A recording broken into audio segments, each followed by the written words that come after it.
Quand ma fille Aïcha m'a dit que je devrais venir vivre chez elle, j'ai cru que c'était une bénédiction. Je ne voulais pas rester seule après ma chute et elle a insisté. Ah, wesh, on va s'occuper de toi, maman. Tu seras en sécurité avec nous. Alors j'ai tout quitté. J'ai rendu mon petit appartement à Ménilmontant. J'ai vendu mes meubles. J'ai laissé derrière moi la vieille machine à coudre sur laquelle j'avais confectionné des robes pendant presque 50 ans. J'ai mis mes souvenirs dans quelques valises et j'ai emménagé dans la chambre d'amis de son duplex à Montreuil. Au début, elle cuisinait. Elle me demandait si ma tension allait bien. Elle m'a même acheté une paire de chaussons moelleux, avec des semelles antidérapantes. Elle faisait du thé à la verveine et venait s'asseoir un moment pendant que je regardais des racines et des ailes. Je me disais que j'avais eu tort de m'inquiéter, que peut-être, après les années de distance, on allait se retrouver. Mais les choses ont changé, doucement, silencieusement, cruellement. Un matin, il n'y avait plus de tartines sur la table, puis plus de déjeuner non plus. «Maman, tu grignotes trop, il faut faire attention», m'a-t-elle dit un jour, en fermant la porte du cellier à clé. Je n'avais pourtant rien touché, je le savais. Je comptais chaque morceau de sucre comme un trésor. Je commençais à manger moins par choix que par habitude d'attendre. Le chauffage est tombé en panne en plein mois de février. On m'a dit que le syndic s'en occupait. 3 semaines plus tard, je dormais encore avec 2 manteaux sur moi. Certains soirs, je me couchais le ventre creux avec juste un verre d'eau tiède. D'autres jours, elle partait le matin et ne revenait qu'au soir, sans un mot, me laissant dans cette chambre exiguë aux murs moisis. La porte restait entr'ouverte, juste assez pour dire qu'elle n'était pas fermée. Mais je savais, j'étais enfermée, ignorée, invisibilisée. Et puis, un après-midi, en naviguant sur sa tablette laissée sur le canapé, j'ai vu une publication Facebook. Une photo de moi dans le vieux fauteuil à bascule, prise sans que je m'en rende compte. J'y souris, mais d'un sourire sans dents, sans joie, et en légende, tellement reconnaissante de pouvoir m'occuper de ma maman dans ces dernières années, soins familiaux, priorité à la famille. Les commentaires affluaient. Quelle fille admirable. Tu es un exemple pour nous toutes. Dieu te bénisse. J'ai pleuré ce soir-là. Pas seulement à cause de la faim, mais parce qu'elle m'avait transformée en accessoire dans un mensonge, un décor pour sa vertu affichée. Je ne l'ai pas affrontée. J'ai commencé à planifier, tranquillement, lentement, comme elle m'avait laissé dépérir. Je n'ai rien dit à Aïcha. Pas ce soir-là, ni le lendemain. Elle ne l'aurait pas entendu. Elle aurait haussé les épaules, ri peut-être. Ou pire, m'aurait regardé comme si j'étais folle. Non, ce que j'avais vu sur cet écran, ce mensonge déguisé en tendresse, ça demandait du silence, de l'ordre, de la patience. Alors j'ai commencé à écrire.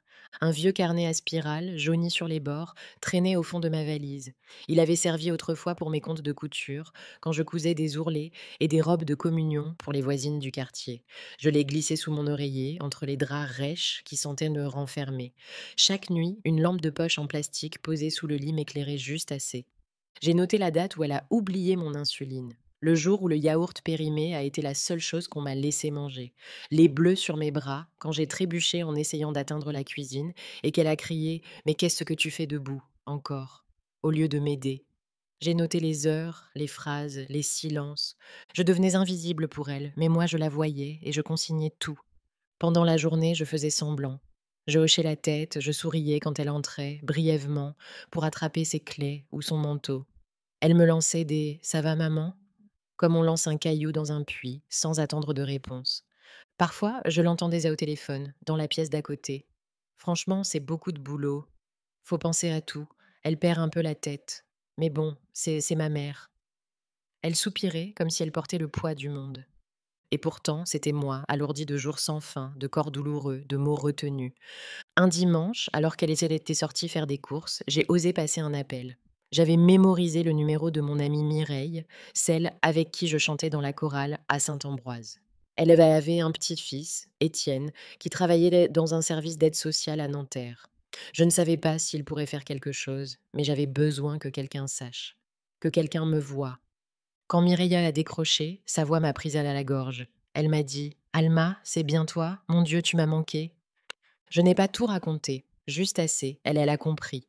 2 jours plus tard, un appel discret sur le fixe. Une dame de l'assistance, nommée Camille, demandait à parler à moi, et moi seule. Aïcha a semblé surprise. C'est une erreur, non?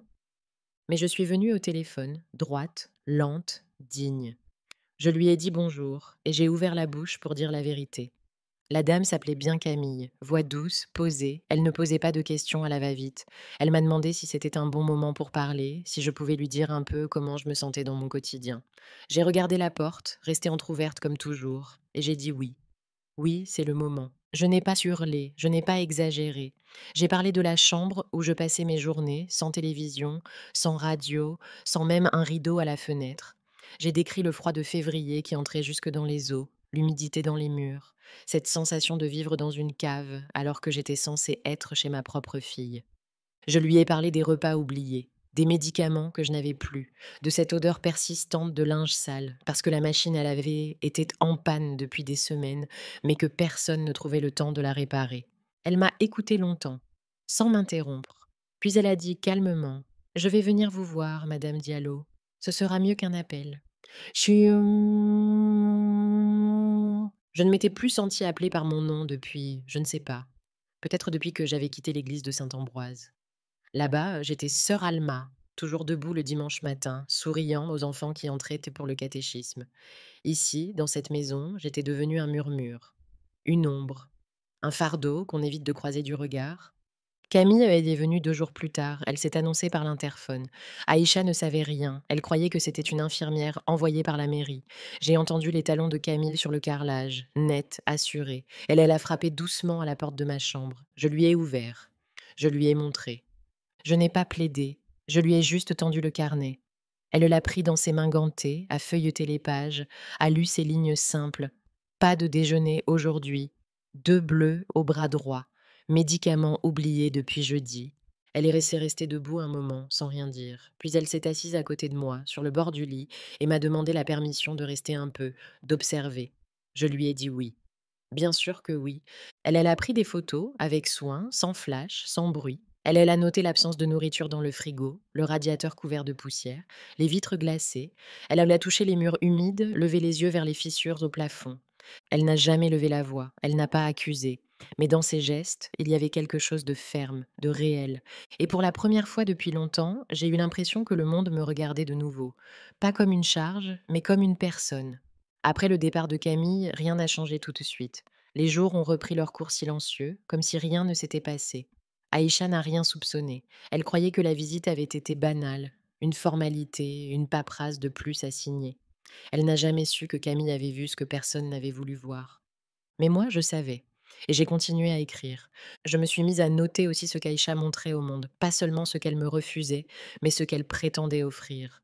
Chaque fois qu'elle postait une photo sur ses réseaux sociaux, j'étais là, derrière la porte, à l'entendre choisir ses mots et à voix haute. Journée cocooning avec maman, on profite du temps ensemble. Et moi, seule dans la chambre, je fixais le plafond jauni. Un soir, elle est entrée avec un plateau. Ce n'était pas arrivé depuis des semaines. Une soupe tiède, un petit pain, un verre d'eau citronné. Elle avait un sourire collé sur le visage, un sourire qui ne montait pas jusqu'aux yeux. J'ai pensé que tu devais avoir faim ce soir, maman. Je l'ai remerciée, bien sûr. J'ai pris la cuillère, j'ai goûté, mais je n'ai rien dit. Pas un mot de trop.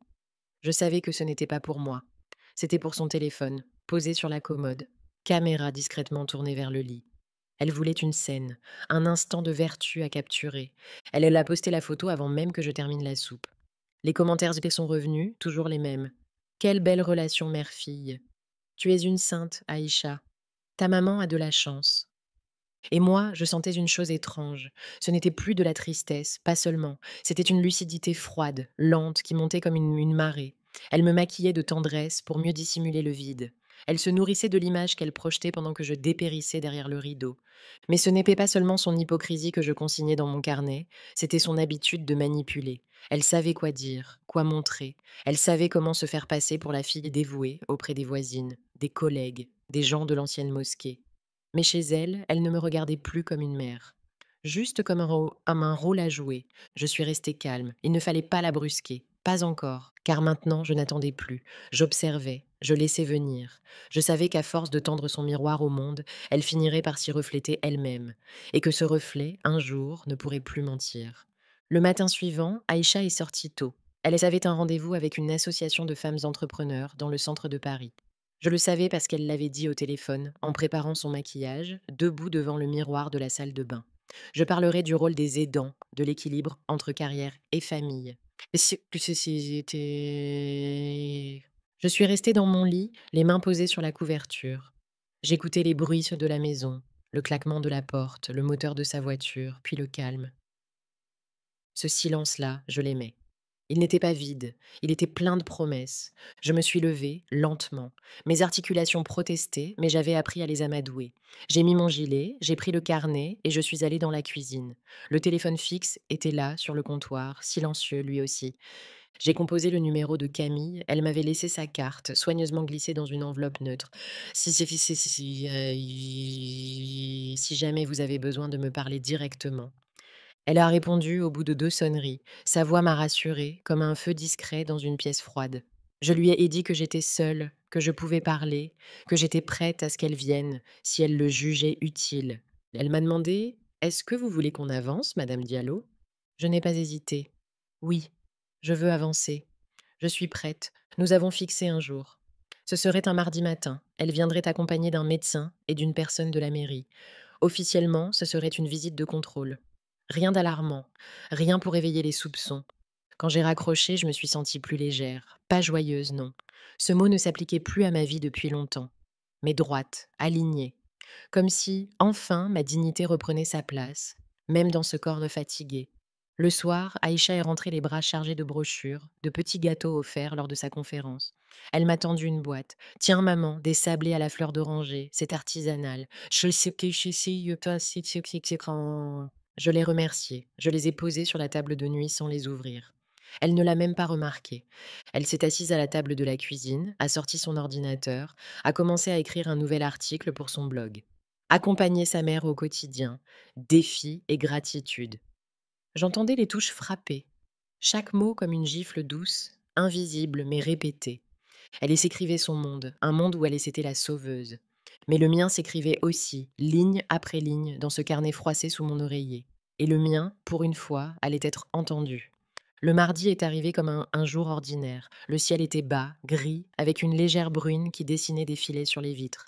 Aïcha était déjà sortie pour déposer ses enfants chez leur père pour la semaine. Elle avait dit en partant: «Je vais en profiter pour avancer sur mes projets». J'avais hoché la tête, comme toujours. À 9 heures précises, on a frappé à la porte. Je me suis avancée lentement. Camille était là, vêtue d'un manteau simple, suivie d'un homme en blouse blanche et d'une femme aux cheveux tirés en chignon, un carnet dans la main. Ils se sont présentés comme prévu, sans brusquerie. Tout était calme, poli, administratif. Mais dans leurs yeux, je voyais qu'ils savaient. Ils sont entrés, ont observé les lieux avec attention. Camille s'est assise dans ma chambre pendant que le médecin prenait ma tension, écoutait mon souffle, examinait mes bras. Il a vu les marques, les zones de sécheresse, la perte de poids. Il n'a rien dit, mais ses gestes étaient clairs. Il notait tout. La femme de la mairie a ouvert le frigo, vide à part une bouteille de lait entamée et 2 yaourts périmés. Elle a hoché la tête, elle a ouvert le cellier, fermé à clé. J'ai tendu une petite boîte en plastique où j'avais gardé une vieille clé de secours. Elle s'est penchée, a inséré la clé, a ouvert. Les étagères étaient pleines de nourriture, conserves, biscuits, riz, pâtes, tous soigneusement alignés, mais hors de portée. Camille a pris des photos, avec mon accord. Elle m'a demandé si je souhaitais parler en privé, mais je lui ai dit que tout ce que j'avais à dire était déjà dans le carnet. Elle l'a pris une nouvelle fois. Elle l'a relu avec le médecin, page après page. Ils m'ont posé quelques questions, ont pris note des dates. Puis Camille m'a regardée avec douceur. Vous savez, Madame Diallo, ce que vous avez fait demande du courage. Beaucoup. Je n'ai rien répondu, pas par modestie, mais parce que ce que j'avais fait n'était pas un acte de bravoure, c'était de la survie. Avant de partir, elle m'a dit qu'un comité allait se réunir pour statuer sur ma situation, que je ne resterais pas seule, que des dispositions seraient prises rapidement. Je les ai raccompagnés jusqu'à la porte. Le sol semblait un peu plus stable sous mes pieds. La maison, toujours silencieuse, avait l'air différent, comme si l'air lui-même avait changé de poids. Quand Aïcha est rentrée plus tard dans l'après-midi, je n'ai rien dit. Elle m'a raconté sa journée, m'a montré un collier qu'elle avait acheté au marché. J'avais souri doucement. Elle ne savait pas encore, mais moi je savais. La roue avait commencé à tourner. Les jours qui ont suivi la visite ont eu un goût étrange. Ce n'était pas de l'espoir. C'était quelque chose de plus grave, plus enraciné. Comme si le sol s'était mis à respirer sous mes pieds, lentement, profondément. Aïcha, elle, ne remarquait rien. Elle continuait comme avant. Elle posait des plats sur la table avec un peu plus de soin, mais seulement quand elle savait qu'une photo allait suivre. Elle m'interrogeait parfois sur mon confort, mais ses questions étaient mécaniques. Il n'y avait pas d'écoute derrière. Elle ne se doutait pas que ses gestes étaient maintenant observés, comptés, consignés par d'autres que moi. Moi, j'attendais. Pas comme une prisonnière, comme quelqu'un qui sent le train approcher depuis très loin, les vibrations encore faibles mais régulières.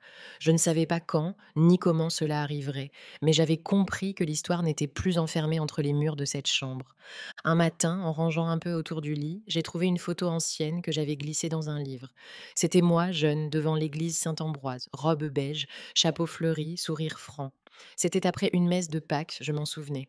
À cette époque, j'avais l'énergie de porter le monde sur mes épaules et je le faisais avec joie. Je me suis assise et j'ai tenu cette photo longtemps dans mes mains. Ce n'était pas de la nostalgie, c'était une forme de rappel. Ce que j'étais n'avait pas disparu. On m'avait juste fait croire, doucement, que je ne valais plus rien. Mais j'étais encore cette femme-là, plus lente, plus plissée, mais entière. Le vendredi suivant, un courrier est arrivé. C'était pour moi. En lettres sobres, mon nom, Alma Diallo. Aïcha a semblé surprise. Elle a clafé mine de ne pas s'y intéresser, mais je l'ai vue froncer les sourcils. Je l'ai ouvert une fois seule. C'était une notification officielle. Une réunion du conseil départemental était prévue pour statuer sur ma situation de dépendance. On me demandait si je souhaitais qu'un représentant légal me soit attribué. Une assistante sociale serait présente. C'était réel, officiel. L'État, dans toute sa lenteur, mais aussi toute sa force, m'avait entendu. Je n'ai pas pleuré, je n'ai pas souri non plus. J'ai simplement replié la lettre, soigneusement, et je l'ai rangée dans mon carnet, avec les autres preuves. Je n'étais plus seule dans ce combat. Et Aïcha, même avec toutes ses publications et ses sourires de façade, ne contrôlait plus l'histoire. Je contrôlais ce que je disais, ce que je montrais, et surtout ce que je ne taisais plus. Elle est entrée dans ma chambre en fin de matinée, robe colorée, parfum fruité. Elle avait préparé un petit déjeuner complet, comme dans les cafés du Marais. Tartines grillées, confiture maison, fruits découpés en éventail. Elle a posé le plateau devant moi, souriante. Aujourd'hui, on fait les choses bien, maman. Je veux te gâter. Je l'ai remerciée poliment. Je n'ai rien dit d'autre. Elle a installé son téléphone discrètement sur le rebord de la commode, caméra tournée vers nous. Elle a commencé à parler à voix haute, comme pour s'assurer que le micro capte bien. On passe un dimanche cocooning avec maman. Rien de mieux que de prendre soin de ceux qu'on aime. Elle a pris plusieurs photos, une courte vidéo, puis elle s'est levée pour aller publier tout ça, comme toujours. Je l'ai regardée faire sans un mot. Il n'y avait rien de sincère dans ses gestes, rien qui vienne du cœur. Elle jouait un rôle, et ce rôle, elle l'avait appris à perfectionner. Elle était devenue experte en tendresse artificielle, en moments capturés pour les autres, jamais pour moi. Plus tard, quand elle était partie faire un tour au marché, j'ai pris son téléphone resté branché dans la cuisine. Je n'ai pas fouillé, je n'en avais pas besoin. Je suis allée sur son compte Facebook, que je connaissais par cœur. La dernière publication m'y attendait. Une photo de moi en train de sourire, avec en légende. Être aidante, c'est parfois difficile, mais chaque moment passé avec maman est un cadeau. Famille avant tout. Gratitude. Et encore, les commentaires. Tu es une fille formidable. On voit que ta maman est bien entourée. Quelle chance elle a. Oh. J'ai reposé le téléphone. Je n'étais pas en colère. La colère, je l'avais laissée derrière moi. C'était autre chose, un mélange d'amertume et de clarté. Je savais ce que j'avais vécu. Je savais que ce qu'elle montrait n'était qu'un vernis. Mais le vernis finit toujours par craquer. 2 jours plus tard, Camille m'a appelé. Elle m'a dit que le comité avait statué, que la demande de mise sous protection était acceptée, que je serais déplacée dans une résidence autonomie à Clamart, où je pourrais vivre en sécurité, sans surveillance abusive, avec du personnel qualifié, que tout cela se ferait discrètement, mais fermement. Je n'ai pas souri, mais j'ai senti mes épaules se détendre comme si un poids ancien glissait enfin de mon dos. C'est votre décision, bien sûr, Madame Diallo, m'a dit Camille. Mais sachez que nous sommes prêts. Je lui ai répondu calmement. Je suis prête aussi. Le jour du départ, il n'y a pas eu de cris, pas d'éclat. Seulement des gestes précis, une coordination discrète entre moi, Camille, et les agents du service social. Tout avait été planifié dans les moindres détails, comme un déménagement invisible. À 8h30, un véhicule banalisé s'est garé devant la maison. Camille est descendue la première, un classeur sous le bras. Derrière elle, un homme et une femme en uniforme discret, badges officiels au col. Ils ont sonné à la porte. Aïcha était encore en pyjama, une tasse de café à la main. Elle a ouvert avec un sourire automatique. Puis son visage a changé. Je l'ai vu, ce moment où elle a compris que cette visite n'était pas ordinaire. Camille lui a expliqué, calmement, que j'allais être relogée, qu'une évaluation avait été faite, qu'un danger avait été constaté, que la décision venait d'en haut, pas une accusation, pas une punition, une mesure de protection, légalement encadrée. Aïcha a protesté, d'abord doucement, puis plus fort. Vous ne comprenez pas, elle exagère, c'est ma mère, bon sang. Mais personne ne haussait le ton en retour. Ils avaient dans les dossiers, ils avaient dans les photos, les témoignages, le carnet. Je suis sortie de ma chambre, prête. Mes affaires étaient déjà emballées. 2 valises, mon carnet, la photo de l'église de Saint-Ambroise et ma trousse de couture, celle que j'avais gardée toutes ces années, même sans coudre. Je suis passée devant Aïcha sans un mot. Elle m'a appelée. Maman, maman, dis quelque chose. Je me suis arrêtée, je l'ai regardée dans les yeux. Je n'ai plus rien à dire. Tout est déjà écrit. Elle n'a pas compris. Elle ne comprenait pas que le silence pouvait être une réponse. Camille m'a accompagnée jusqu'à la voiture. Elle m'a aidée à m'installer. On a roulé longtemps, à travers les rues de Paris encore endormies, puis vers les faubourgs, vers Clamart. Le ciel était clair. Les arbres bordaient la route comme des témoins muets. La résidence était simple, propre, accueillante. Un petit jardin, une salle commune avec des livres, une cuisine ouverte et surtout des regards bienveillants. On m'a donné une chambre au 2e étage, avec un balcon qui donnait sur un parc. J'ai posé mes affaires, j'ai respiré, et pour la première fois depuis des mois, j'ai ouvert la fenêtre de mon plein gré. Je n'étais plus un fantôme dans une maison froide. J'étais une femme qui venait de traverser une tempête et qui tenait encore debout. Les premiers jours à la résidence ont été étranges. Pas désagréables, non, mais presque irréels. J'avais passé tant de temps à survivre dans l'ombre que la lumière me semblait agressive au début. Chaque chose simple, un repas chaud servi à l'heure, un sourire sincère, un lit propre, me paraissait un luxe. On m'appelait Madame Diallo. On me demandait qu'est-ce que j'aimais manger, à quelle heure je préférais prendre mon café. On m'écoutait. Pas avec condescendance, mais avec attention. Le personnel était discret, professionnel, chaleureux. Ici, je n'étais pas un poids. J'étais une résidente, une personne. La chambre était modeste, mais elle était à moi. J'y ai placé la photo de moi jeune, à côté de la fenêtre. J'ai rangé mon carnet dans le tiroir de la table de nuit. Je n'y écrivais plus chaque jour, mais il restait là, comme une mémoire vivante de ce que j'avais traversé. Il y avait d'autres femmes comme moi, venues de parcours différents, mais avec cette même fatigue dans les yeux. On échangeait peu au début, mais les regards suffisaient. Il y avait une forme de reconnaissance silencieuse entre nous, un langage sans mots. Un après-midi, une animatrice a proposé un atelier couture. J'ai hésité, mes mains tremblaient un peu, et je ne savais pas si j'en avais encore la force. Mais quelque chose en moi m'a poussé à y aller. J'ai retrouvé le toucher du tissu, la tension du fil, le rythme rassurant de l'aiguille qui perce et relie. C'était comme retrouver un ancien dialecte que mon corps n'avait jamais vraiment oublié. Une autre résidente m'a demandé comment faire un ourlet. J'ai montré. Mes gestes étaient lents, précis. Elle a dit: Tu as fait ça toute ta vie, non? Et j'ai répondu: Oui, et je pensais que je ne le referais jamais. Le soir, en rentrant dans ma chambre, je me suis sentie entière. Pas joyeuse, encore, mais ancrée, vivante. Aïcha n'a pas appelé. Pas une fois. Je ne m'y attendais pas. Je crois qu'au fond d'elle, elle sait. Elle sait qu'elle ne pourra plus masquer ce qu'elle a fait. Elle continue sans doute à publier ses photos, à inventer des récits. Mais moi, je n'en fais plus partie. Et c'est bien ainsi. J'ai repris la lecture. Je me suis mise à écrire des souvenirs. Pas pour me plaindre, mais pour me souvenir. Pour transmettre. Parce que ce que j'ai vécu, d'autres le vivent aussi. Et que se taire, c'est parfois la première blessure. Il y a quelque chose de doux dans le fait de ne devoir rien à personne. Je me lève quand je veux. Je mange ce que je choisis. Je peux passer une journée entière sans parler, si l'envie m'en prend, ou m'asseoir dans le salon et discuter tricot avec Lucette ou Fatou, selon l'humeur. C'est simple. Et dans cette simplicité, il y a une dignité retrouvée. Certains soirs, je pense à Aïcha, pas souvent. Mais parfois, une odeur de savon ou un rayon de lumière me ramène à sa cuisine, à cette chambre étroite, à la porte toujours entr'ouverte comme un œil qui surveille. Je me demande si elle croit encore à ce qu'elle montrait, si elle regarde ses publications et se convainc qu'elle était été vraiment une fille dévouée, ou si elle sait, au fond, que tout cela a été construit sur du sable. Je n'ai pas cherché à la revoir, ni à lui parler.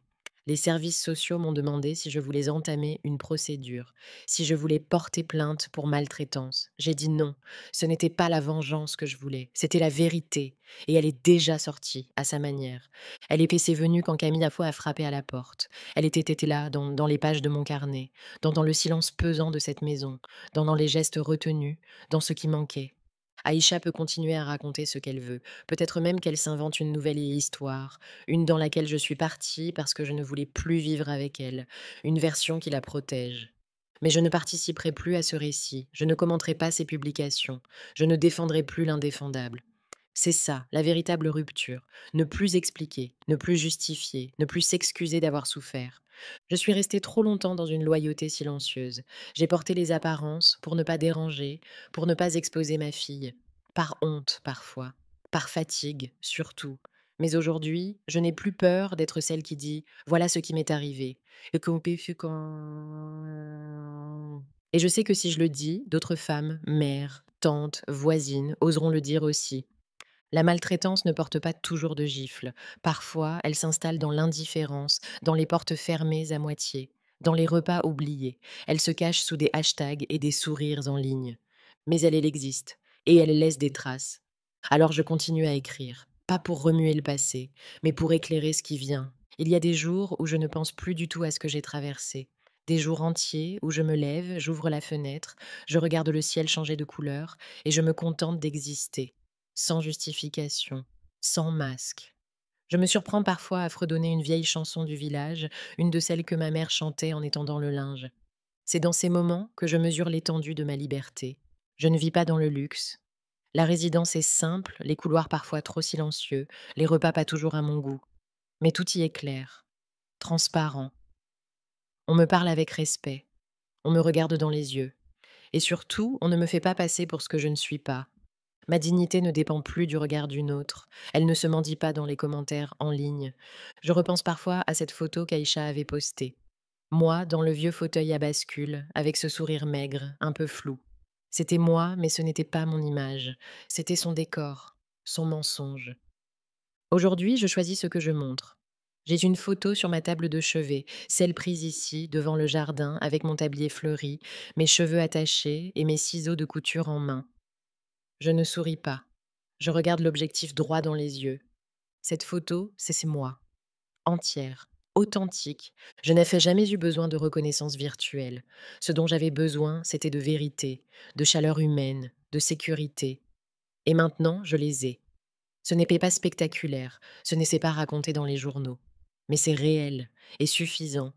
Parfois, de jeunes auxiliaires de vie viennent se me voir pour me poser des questions. Comment avez-vous su que c'était le moment de parler? Vous n'avez jamais eu peur? Je leur réponds que la peur, je l'ai connue, longtemps. Elle se cache dans les détails, dans les silences, dans l'habitude. Mais un jour, elle cède la place à autre chose. Pas au courage, au sens héroïque du terme, à l'épuisement. Et cet épuisement devient une clarté, une ligne qu'on ne peut plus reculer. Je ne suis pas devenue une militante, je suis juste une femme qui un jour a dit ⁇ ça suffit ⁇ et qui s'y est tenue. Aïcha n'a plus de pouvoir sur moi. Elle ne sait peut-être même pas où je vis, et c'est très bien ainsi. Je n'ai pas besoin qu'elle me voie, je n'ai pas besoin qu'elle comprenne. J'ai déjà parlé, et ce que j'ai dit, je ne le retirerai plus. Je suis libre, et cette liberté, je la garde précieusement, sans bruit, sans spectacle, juste à moi. Un après-midi, alors que je cousais un ourlet pour l'une des infirmières, une jeune femme est venue me voir. Elle s'appelait Yasmina, stagiaire dans le service social. Elle m'a dit qu'on lui avait parlé de moi, de mon histoire. Pas en détail, juste que j'avais eu le courage de parler, d'agir. Elle m'a demandé si elle pouvait me poser des questions. Elle préparait un mémoire sur les personnes âgées dépendantes et la maltraitance invisible. Je lui ai dit oui, mais doucement, avec mesure. Je ne voulais pas que ma douleur devienne un sujet d'étude, mais je voulais qu'elle comprenne une chose. On ne devient pas invisible parce qu'on vieillit, On le devient parce que les autres cessent de nous regarder. Elle m'avait écoutée pendant 1 heure, elle a pris des notes. Parfois, elle s'arrêtait, émue, bouleversée. Je lui hâtais parler de la chambre, des silences, du carnet sous l'oreiller, mais aussi de la force qui reste, même quand le corps fatigue, du droit à être vu, sans avoir à mendier de l'attention. Elle m'a demandé ce qu'on pouvait faire, concrètement, pour aider les personnes comme moi. Je lui ai répondu, commencer par croire ce qu'elles disent, et leur demander ce qu'elles veulent, pas ce qu'on pense qu'elles doivent vouloir. Avant de partir, elle m'a remerciée. Elle m'a dit: «Vous m'avez appris plus en 1 heure que mes lectures en 6 mois». Je n'ai rien dit. J'ai que simplement repris mon fil et mon aiguille. Mais cette conversation a semé quelque chose. Pas en elle seulement, en moi aussi. Peut-être que je n'ai pas fini de transmettre. Peut-être que ce que j'ai vécu, ce que j'ai traversé en silence, peut devenir une voix pour d'autres. Pas en criant, pas en accusant, mais en racontant. Calmement, d'un ton égal, comme on dit la vérité sans chercher à convaincre. Je me suis mise à écrire, le soir. Pas dans le vieux carnet, celui-là je l'ai rangé, dans un cahier neuf, bleu, à spirale.